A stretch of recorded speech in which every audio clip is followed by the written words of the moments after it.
the Star-Lord. The Super Mario Bros. Movie looks like it's gonna be sick!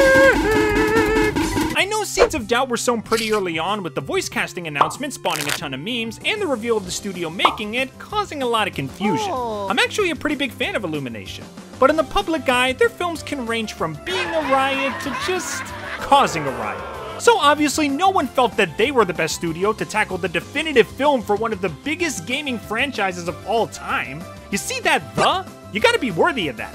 And nobody trusted these guys.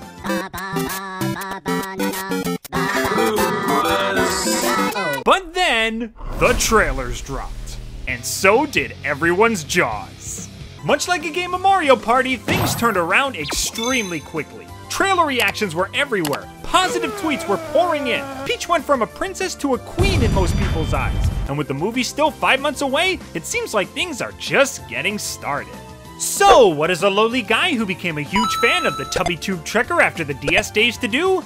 Well, Mario's Tiny Hiney apparently got a lot of buzz in the community a while ago. So maybe we could nitpick every new movie redesign and see if there are any other small oddities we can scope out? Good idea! So in this video, I'm going to be comparing the looks of the 6 main Mario movie characters, Mario, Luigi, Peach, Toad, Bowser, and Donkey Kong, to their 3D game counterparts, and see which redesigns are... Yahoo! And which ones are... Oh. You might think a few small differences don't really mean much, but trust me, there's a science to this. Even a few tiny changes can make all the difference in the viewer's minds. Or maybe I just wanted an excuse to talk about this movie and this was the best idea I could come up with. You decide. Anyway, if you have any thoughts on these redesigns or the Mario movie in general, feel free to leave a comment below. But for now, let's see if these glow-ups went full freaking throttle or if they're uncanny and creepily off-model. Let's go!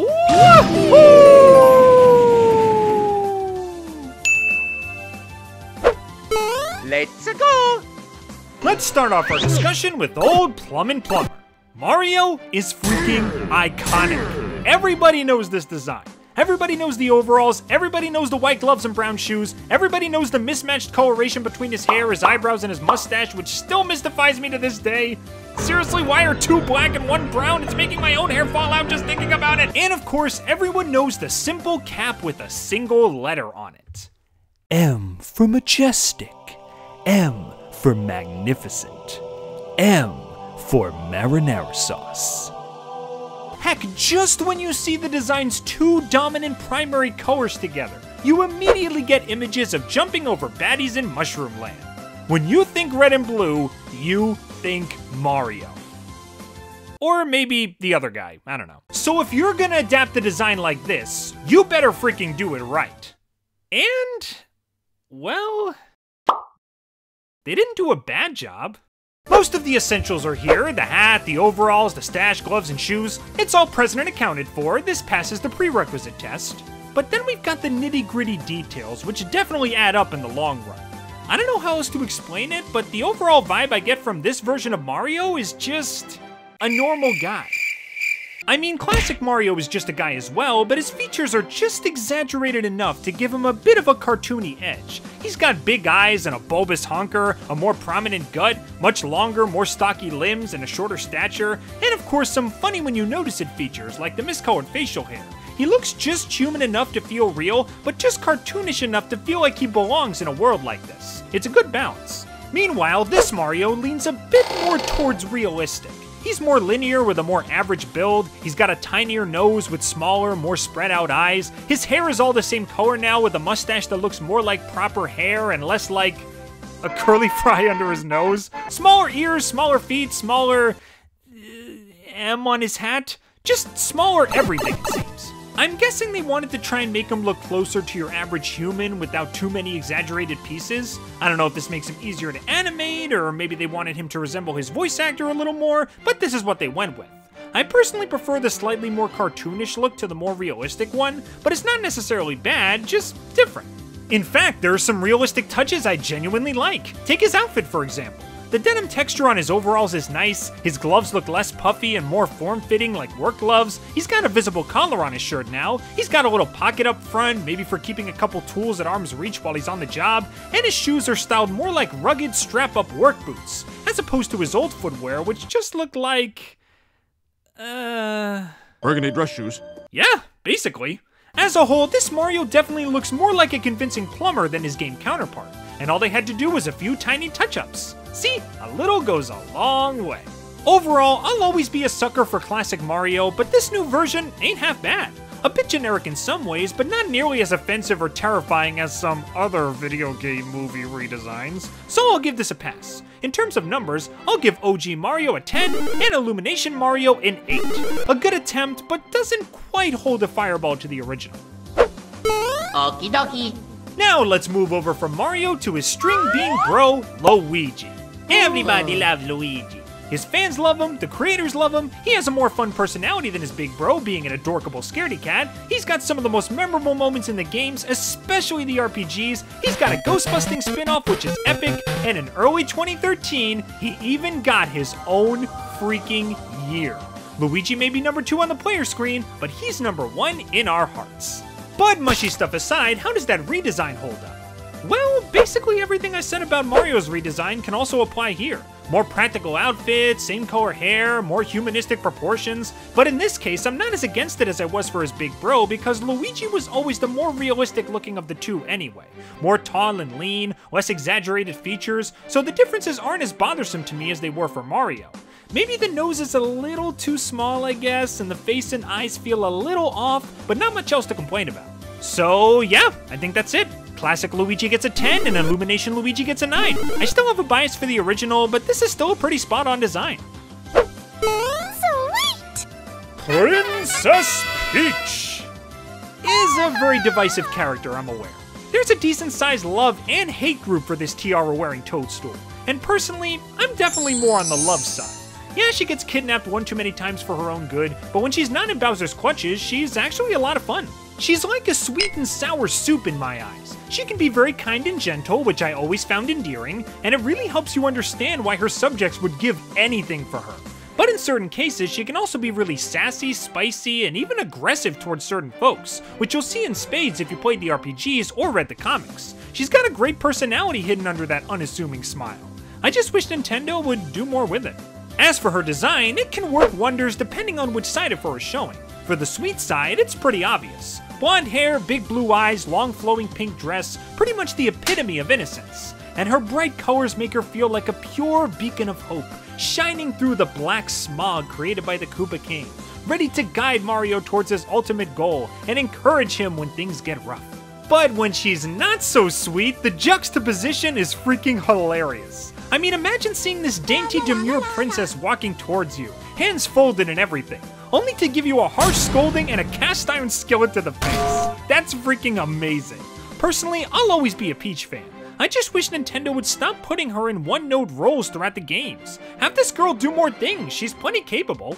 Anyways, let's move on to the redesign, which in my opinion is the best one of the 6 by far. This is a perfect reinterpretation of Peach for 3 main reasons. First one should be obvious, the textures. While the modern 3D games definitely added a lot of detail to Peach's design, it's nothing compared to this. Her hair is super realistic looking, and the fabric of her dress feels so soft you could touch it. I feel like it's most important to get the textures right for Peach since she has the most material to work with. The long hair, the flowing dress, it's all gotta look as good as possible, and from what I'm seeing, they pulled it off well. Second is, surprisingly, the crown. Instead of just being a single piece of metal with a few gems in it, this crown looks so ornate and lovingly designed. Look at all the detailing, the fine metalwork. It just looks like a lot more effort was put into it. This might seem like a bit of a stretch, but I actually think this crown does a better job of showing just how loved Peach is by her people. I mean, a royal's crown is usually crafted by a goldsmith or metalworker who's one of the kingdom's subjects, right? So it makes sense that a kingdom who loves her so much would put a ton of blood, sweat, and tears into crafting her symbol of authority. You could just say that it was commissioned by Peach to look that way specifically, but this is what I choose to believe, and you will not stop me!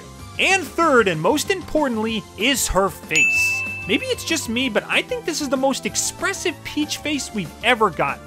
Don't get me wrong, Peach has had her fair share of cute expressions in the games, but this face with the smaller lips and bigger mouth just make even the smallest of smirks and smiles a lot more readable in my eyes. It's hard to explain, but just take a look at this pic of Peach, and then this one, and tell me you can't see a difference. I definitely can.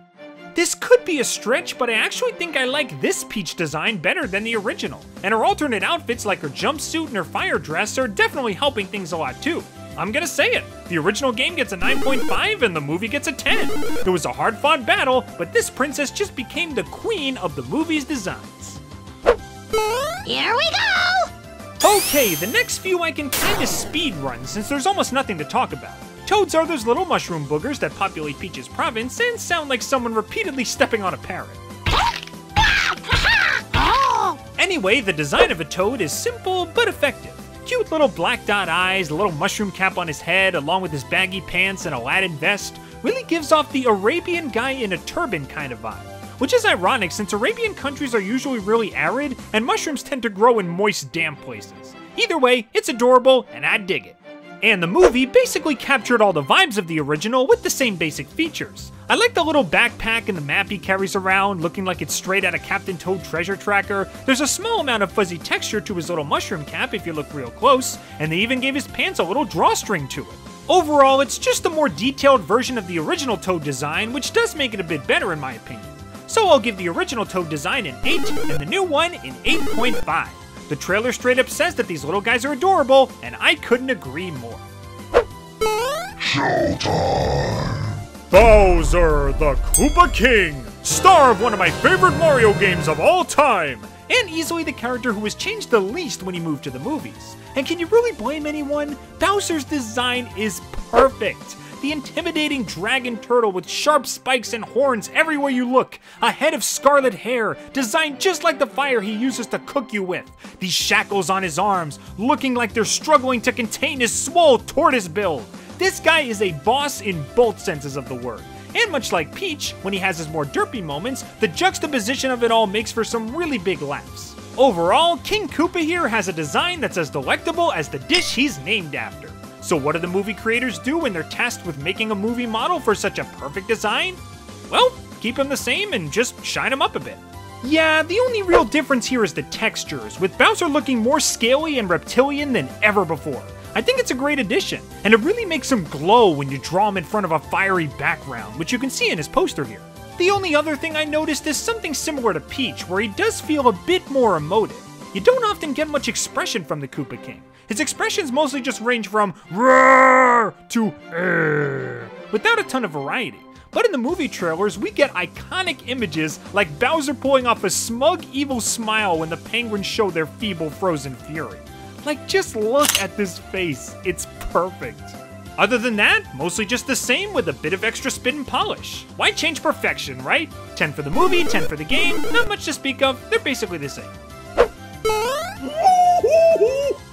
I freaking love Donkey Kong's design. That's it. I just love everything about it. I love his swole monkey pecs. I love his silly little tie. I love that goofy cowlick he's got atop his head. And I especially love that face. This face right here sums up DK to a T.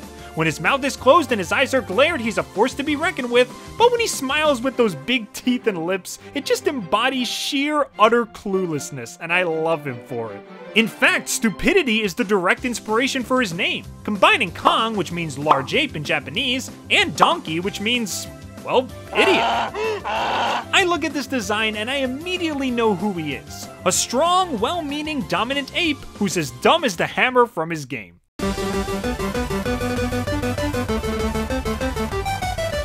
But then you've got the movie's design, and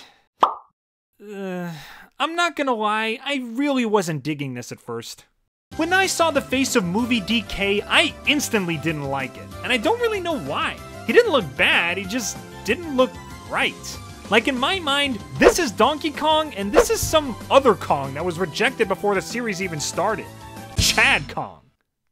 Oh, wait, they already have that. But the more I watched the trailers, the more I saw him in action, the more different sides to him I witnessed, the more I started to warm up to him.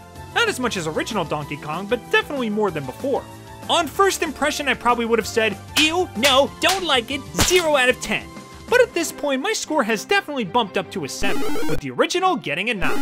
This more modern monkey has managed to swing his way into... Wait, are those all the other Kongs in the background? They're gonna be in the movie too?